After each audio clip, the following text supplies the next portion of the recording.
अस्सलाम वालेकुम, कैसे हो दोस्तों। बिल्कुल ठीक ठाक, उम्मीद करता हूँ कि आप ठीक होंगे।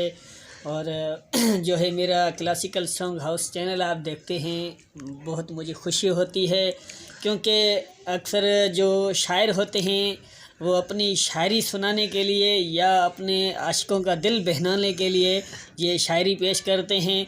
क्योंकि असल में शायर वो है जो किसी और का दिल बहलाए। शायरी सुनने के लिए लोग यूट्यूब पे सर्च करते हैं कि यार किसी ने मेरे को दुख दिया है, तो वो दुख ख़त्म करने के लिए, वो मायूसी ख़त्म करने के लिए कोई ना कोई सॉन्ग सुनूं या कोई पोइट्री सुनूं। तो उनके लिए मैं आज अच्छी सी पोइट्री लाया हूं, अच्छी सी और बेहतरीन, इंशाल्लाह आपको पसंद आएगी। चंद्र में चांद्राण पक्का पेरी पहुतो आ चंद्र में चांद्राण पक्का पेरी पहुतो आ मौजन में मेहरान पक्का पेरी पहुतो आ चंद्र में चांद्राण पक्का पेरी पहुतो आ।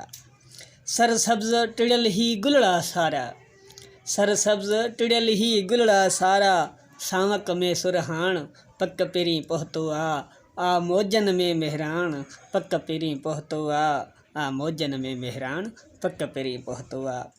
अतुर न कथूरी हू थो हणे, अतुर न कथूरी हू थो हणे वेढ़े में महकान पक्का पेरी पहुतो आ चंद्र में चांद्राण पक्का पेरी पहुतो आ। पिता फी जुमन आ पद्मणन जो आवाज़, पिता फी जुमन आ पद्मणन जो आवाज़ छेरन में छिमकान पक्का पेरी पहुतो आ चंद्र में चांद्राण पक्का पेरी पहुतो आ। उम्मीद क्या थो अवांखे ही मुंहिंजी वीडियो पसंद आई हूंदी। अवां जो पंहिंजो जुमन पिता फी।